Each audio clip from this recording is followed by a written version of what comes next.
రెండు రోజుల ఉత్కంఠకు తెరపడింది. Warangal BRS MP అభ్యర్థి ఎవరో తేలిపోయింది.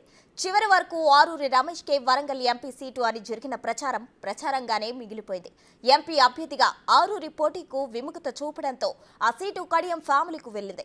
ఆ తర్వాత చేవెళ్ల వరంగల్ బీఆర్ఎస్ లోక్సభ అభ్యర్థులను కేసీఆర్ ప్రకటించారు. చేవెళ్ల బీఆర్ఎస్ అభ్యర్థిగా కాసాని జ్ఞానేశ్వర్, వరంగల్ బీఆర్ఎస్ అభ్యర్థిగా కడియం కావ్యను కేసీఆర్ అనౌన్స్ చేశారు. స్టేషన్ కర్పూర్ బీఆర్ఎస్ ఎమ్మెల్యేగా ఉన్న కడియం శ్రీహరి కుమార్తెనే కడియం కావ్య.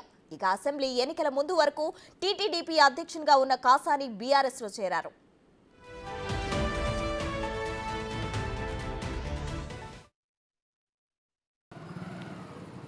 అందరి అభిప్రాయాలను పరిగణలోకి తీసుకున్న తర్వాత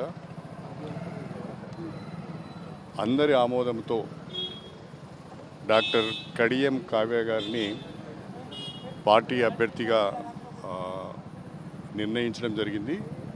అధికారికంగా కూడా ప్రకటించడం జరిగింది. వరంగల్ లోక్సభలో పార్టీ బలంగా ఉంది. అసెంబ్లీ ఎన్నికలకు సందర్భంగా ఫలితాలను బేరీజు వేసుకుంటే ఈరోజు ప్రజల్లో ఉన్న ఆలోచన అభిప్రాయం భిన్నంగా ఉంది. ఆరూరి రమేష్ గారు చాలా స్పష్టంగా పార్టీ అధ్యక్షుల వారికి చెప్పారు. వారు నన్ను బలవంతం చేశారు తప్ప నేను పార్టీ మారడం లేదని చెప్పారు.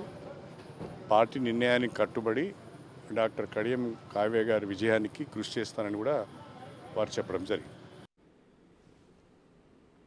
అయితే ఉదయం నుంచి నాటకీయ పరిణామాలు జరిగాయి. మంగళవారం వర్ధన్నపేట మాజీ ఎమ్మెల్యే ఆరూరి రమేష్ బీజేపీ నేతలను కలిశారు. దీంతో ఆయన బీజేపీలో చేయడం ఖాయం. వరంగల్ బీజేపీ ఎంపీ సీటు ఆయనకే అంతా డిసైడ్ అయ్యారు. ఇవాళ ఉదయం ఆయన ఇంటి వద్ద పెద్ద హైడ్రామా నెలకొంది.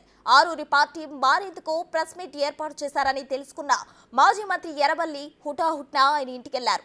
ఆరూరిని కారులో ఎక్కించుకుని హైదరాబాద్లోని కేసీఆర్ నివాసానికి తీసుకొచ్చారు. మార్గ మధ్యలో పెంపతి వద్ద ఆయన కారును బీజేపీ శ్రేణులు అడ్డుకున్నారు. దీంతో బీఆర్ఎస్ కార్యకర్తలు, బీజేపీ కార్యకర్తలకు మధ్య ఉద్రిక్త వాతావరణం నెలకొంది.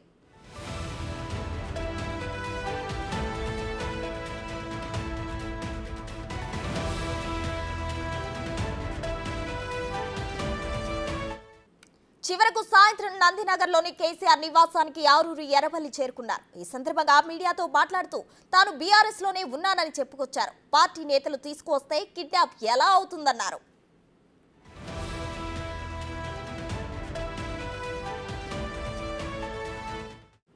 ఆ తర్వాత కేసీఆర్ అధ్యక్షతన వరంగల్ పార్లమెంట్ నియోజకవర్గ సమీక్ష సమావేశం జరిగింది. సమీక్షలో వరంగల్ ఎంపీ అభ్యర్థిగా ఆరూరిని ఎమ్మెల్యేలు, నాయకులు ప్రతిపాదించినట్లు తెలిసింది. అయితే అందుకు ఆరూరి అంగీకరించలేదట.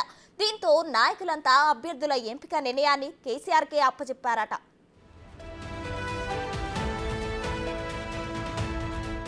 ఇదిలా ఉండగా సీన్లోకి సడన్ గా ఆర్ఎస్ ప్రవీణ్ కుమార్ ఎంటర్ అయ్యారు. ఆర్ఎస్ ప్రవీణ్ కుమార్ బీఎస్పీ జాతీయ కన్వీనర్ ఎంపీ రామ్జీ గౌతమ్ కేసీఆర్ నివాసంలో చర్చలు జరిపారు. పొత్తులో భాగంగా 3 చోట్ల పోటీకి బీఎస్పీ ఆసక్తి చూపిస్తుంది.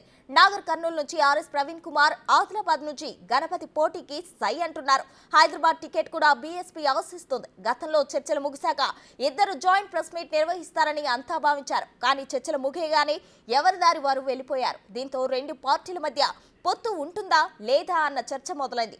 ఈలోగా సడన్ గా వరంగల్తో పాటు చేవెళ్లకు కూడా బీఆర్ఎస్ ఎంపీ క్యాండిడేట్లు కేసీఆర్ ను ప్రకటించేశారు.